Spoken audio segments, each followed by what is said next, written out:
அனைவருக்கும் வணக்கம். இன்னைக்கு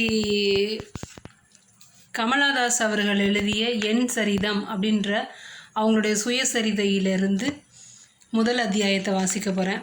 இன்னையிலிருந்து அவங்களோட சுயசரிதையை தினம் ஒவ்வொரு அத்தியாயமாக வாசிக்கலாம் அப்படின்னு நினச்சிருக்கிறேன். இவங்க கமலாதாஸ் யார் அப்படின்னு பார்த்தோன்னா, இவங்க ஒரு மலையாள எழுத்தாளர். இந்திய அளவில் மிக பெரிய அளவில் பேசப்பட்ட மிகச்சிறந்த மிக முக்கியமான எழுத்தாளர். இவங்களுடைய சுயசரிதையை வாசிக்கிறதுல சந்தோஷம். அனைவரும் தொடர்ந்து கேளுங்க. முதல் அத்தியாயமான ஒரு வேட்டுவ குழந்தை. சமீபத்தில் நான் சுயசரிதை கட்டுரைகள் எழுதி வருவதை அறிந்த என் நண்பர்களில் சிலர் சொன்னார்கள், 40 வயது கூட ஆகாத யாரும் சுயசரிதம் எழுத துணியக்கூடாது என்று. இதை நான் முழுமையாக ஒப்புக்கொள்ள முடியாது. ஒருவர் 120 வயது வாழ்ந்தாலும் 60 ஆண்டுகள் வாழ்ந்தாலும் அல்லது 30 வயது வரை வாழ்ந்திருந்தாலும் அவருடைய வாழ்க்கை ஒரு மனித பிறவி என்கிற நிலையில் முழுமை பெற்றதாக தான் இருக்கும். அது சுகமும் துக்கமும் அழகும் விகாரமும் அமைந்த பக்குவத்தில் தான் கலந்திருக்கும். சென்ற 6 வருடங்களாக நான் இதய நோயினால் துன்புற்று வருகிறேன். டெல்லியிலும் பம்பாயிலும் என் நோய் முற்றி சில நாட்கள் நான் ஆஸ்பத்திரியில் நினைவிழந்த நிலையில் கிடந்தேன். மரணத்தின் மணியொலி என்று கவிப்பாடிய அந்த ஓசையை நான் 2 தடவை கேட்டேன். 3வது தடவையாக இந்த மணியோசை மீண்டும் ஒலிக்கும் போது எனது புகைவண்டி பிளாட்பாரத்திலிருந்து குப் குப் என்ற பெருமூச்சுடன் நகர்ந்துவிடும் என்று எனக்கு தோன்றுகிறது. அதனால்தான் இவ்வளவு அவசரமாக இதை எழுதுகிறேன். மனித மனதை முழுமையாகவும் நுட்பமாகவும் அறிந்து கொள்ள நான் எப்போதுமே முயன்று வந்திருக்கிறேன். 10வது வயதிலிருந்து நான் எழுதி வரும் கதைகளில் உங்களில் பலரும் படித்திருக்கலாம். இப்போது என் வாழ்க்கை கதையையே சொல்லுகிறேன். கட்டுப்பாட்டை எதிர்த்தும் பின்னர் கட்டுப்பாடின்மையை எதிர்த்தும் முடிய போகிற ஒரு அற்ப வாழ்க்கையின் கதை. ஒரு எழுத்தாளன் தன்னுடைய இரத்தத்தால் எழுதிய வார்த்தைகளை மட்டுமே நான் மதிக்கிறேன் என்று தத்துவஞானி நீட்சே ஒரு இடத்தில் சொல்லியிருக்கிறான். இரத்தம் செயற்கையானதல்ல, அதில் அந்தந்த மனிதனின் உள்ளம் கலந்து இருக்கிறது. உள்ள பண்பின் உருவம்தான் இரத்தம். என்னுடைய உள்ளத்தை துருவி பார்த்தி கொண்டு நியமம், நேர்மை, முன்னேற்றம் என்று கதறுபவர்களின் முணுமுணுப்பை லட்சியப்படுத்தாமல், சத்தியத்தை புறக்கணியாமல் இந்த கதையை எழுதி முடிக்க வேண்டிய துணிவையும் சத்தியத்தையும் எனக்கு தந்தருளுமாறு நான் ஸ்ரீ கிருஷ்ணனை வேண்டிக் கொள்கிறேன். முதலில் நான் ஸ்ரீ கிருஷ்ணனை கண்டது கல்கத்தாவில்தான். அப்போது நாங்கள் பார்க் ஸ்ட்ரீட்டில் உள்ள ஒரு மோட்டார் கம்பெனி கட்டிடத்தின் மாடியில் இருந்த அறைகளில் தங்கியிருந்தோம். 46 மெத்தைப்படிகள் ஏறி சென்றால் எங்களுடைய வரவேற்பறையை காணலாம். என் தந்தை தாய் இருவருமே காந்தியின் சீடர்களானதால் அந்த அறையில் அலங்காரம் முதலியவை மிகவும் சாதாரணமானதாக இருக்கும். வெள்ளை கதர் துணியில் கர்டன், ஒட்டகத்தின் நிறத்தில் ஒரு கார்பெட், ரோஸ்வுட் மூங்கில் இவை இரண்டும் கொண்டு செய்யப்பட்ட 3 சோஃபாக்கள், பித்தளை தகடு பதித்த ஒரு வட்ட மேசை, அதன் மேல் ஒரு தாமிர புஷ்ப ஜாடி. தோட்டக்காரன் தினமும் காலையில் 7 மணிக்கு பூக்கள் கொண்டு வந்து எந்தவிதமான அழகுணர்ச்சியும் இல்லாத முறையில் அந்த தாமிர பாத்திரத்தில் அவற்றை சொருகி வைத்து விட்டு போவான். அநேகமாக எங்கள் வீட்டுக்கு அருகில் இருந்த ஒரு ஐரோப்பிய கல்லறையின் சுற்றுமுற்றிலும் வளர்ந்திருந்த சாமந்தி புஷ்பங்கள்தான் அவன் கொண்டு வந்து வைத்து கொண்டிருந்தவை. வடக்கு புறத்தில் ஜன்னல்களோடு கூடிய கடைசி அறைதான் எங்கள் படுக்கை அறை. அதில் இடது பக்க சுவரோடு சேர்த்து போடப்பட்டிருந்த இரட்டை கட்டிலில் என் தாயாரும் அவளுக்கு இருபுறத்திலும் நானும் என் அண்ணனும் படுத்து உறங்குவோம். ஒரு நாள் நான் ஜுரத்தால் அவஸ்தைப்பட்டு கொண்டு பள்ளிக்கூடம் போகாமல் வீட்டில் இருந்தேன். மணி கிட்டத்தட்ட 11 இருக்கும். நிறமங்கிய சுவரின் மீது சில நிழல்கள் அசைவதை நான் பார்த்தேன். கட்டிலுக்கு அடியிலிருந்து ஒரு ஆள் தரையை கூட்டுகிற சப்தத்தை என்னால் கேட்க முடிந்தது. சிறிது நேரத்திற்கெல்லாம் சுவரில் எங்கேயோ ஒரு தாழ்பால் நீக்கப்படுவதைப் போலவும் ஒரு கதவு திறக்கப்படுவதைப் போலவும் எனக்கு தோன்றியது. அதன் பிறகு அந்த 4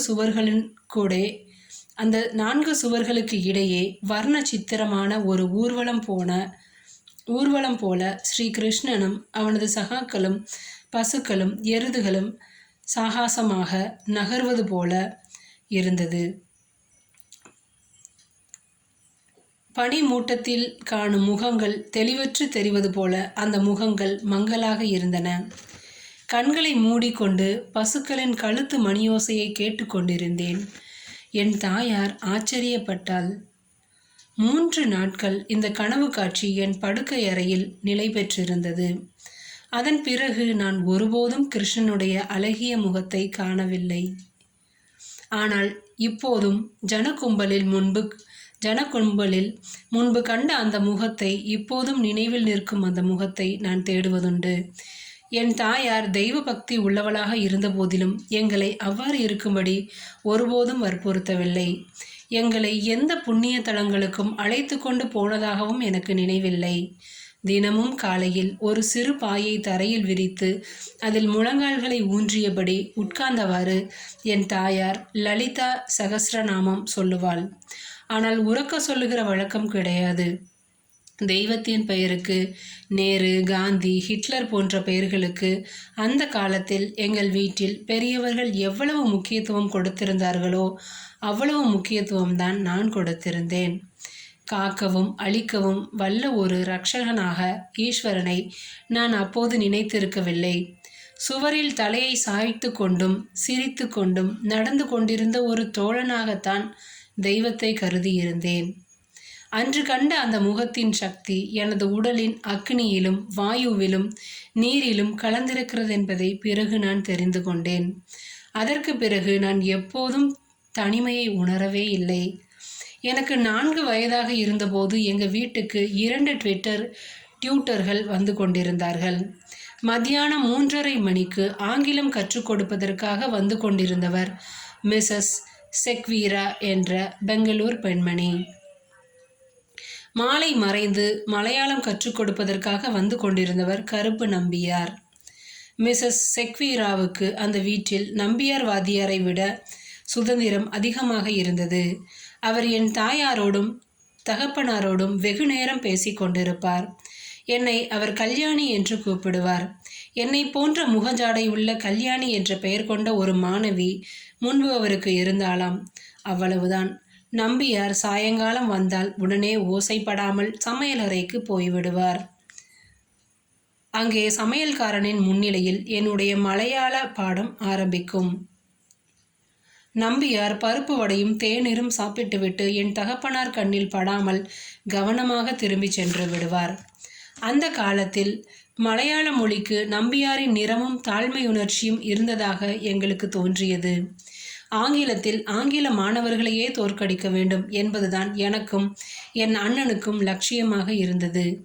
பல சமயங்களில் எங்களின் அந்த லட்சியம் கைகூடிற்று. என்னுடைய நிறத்தை வெளுப்பாக்குவதற்கான சில முயற்சிகள் வீட்டில் நடந்து கொண்டிருந்தன. பூண்டின் வாசனையுள்ள ஒரு மஞ்சள் நிற எண்ணெயை என் தேகம் முழுவதும் என் தாய் தேய்த்து வந்தாள். அதனாலெல்லாம் அதிகம் பயன் ஒன்றும் ஏற்படவில்லை. என் தாயார் அந்த நாட்களில் எப்போதும் வாயில் பேரிச்சங்காயையும் வெந்தயமும் போட்டு மென்று கொண்டே புத்தகங்களை வாசித்து கொண்டிருப்பாள். அப்பொழுது அவள் ரொம்பவும் அழகாக இருந்தாள். ஒரு மெல்லிய நீல நரம்பு துடிக்கிற வெண்மையான கழுத்தும் விசாலமான கண்களும் அவளுக்கு இருந்தன. அப்பொழுதெல்லாம் சிவப்பு கரை போட்ட இளம் மஞ்சள் நிற புடவைகளைத்தான் அம்மா எப்போதும் உடுத்துவாள். எனக்கு அழுத்தமான நிறங்களில் அதிக பிரியம். ஆனால் அவையெல்லாம் வெளிப்பகட்டுக்குத்தான் உதவும் என்று கூறி என் அப்பா என் மனதை மாற்ற முயற்சிப்பார். எங்கள் குடும்பம் ஒரு லட்சிய குடும்பம் என்றும் எளிய வாழ்க்கை வாழ்ந்து நாம் மற்றவர்களுக்கு மரியாதையாக வாழ்ந்து காட்ட வேண்டும் என்றும் அவர் சொல்லுவார். ஆனால் வாழ்க்கையில் சிறிது ஆடம்பரம் இருந்தால்தான் உற்சாகம் உண்டாகும் என்பது என்னுடைய உறுதியான எண்ணமாக இருந்தது. அடக்கம் என்கிற வழியில் கட்டுப்பாடு என்கின்ற திருப்பத்தில் மட்டுமே தங்களின் பாதுகாப்பு இருக்கிறது என்று என் தாய் தந்தையார் நம்பினார்கள். அந்த நம்பிக்கை எனக்கு இல்லாதிருந்ததால் என் கால்கள் தரையை விட்டு மேலே உயர்ந்தன. வானத்தை மேகங்களோடு சஞ்சரிக்கவும் களைத்து போய் பாதாள சகதியில் வீழவும் எனக்கு நேரிட்டது. வேடுவர்களில் ஒரு குழந்தை பிறந்தால் அதை முன்பெல்லாம் மலை உச்சிக்கு எடுத்து சென்று படுக்க வைத்து விடுவது வழக்கமாக இருந்தது. 2 நாள்கள் அந்த குழந்தை காற்றிலும் வெயிலிலும் மழையிலும் கிடந்து தப்பி பிழைத்தால் அது உலகத்தில் வாழ தகுதியுள்ளதென்று முடிவாகும். அந்த குழந்தைக்கு மட்டுமே தாயின் முளைப்பாலும் குடும்பத்தினரின் அன்பும் கிட்டும். நானும் அப்படி வேடுவ குழந்தையைப் போல சகல பூதங்களின் ஸ்பரிசத்திற்கும் உட்பட்டேன். எனது நரம்புகளில் சூடான மது பாய்ந்தது. என் உதடுகளில் 1000 முத்தங்கள் பதிந்தன. முதல் அத்தியாயம் முடிஞ்சிருச்சு. 2வது அத்தியாயம் நாளைக்கு பார்க்கலாம். நன்றி.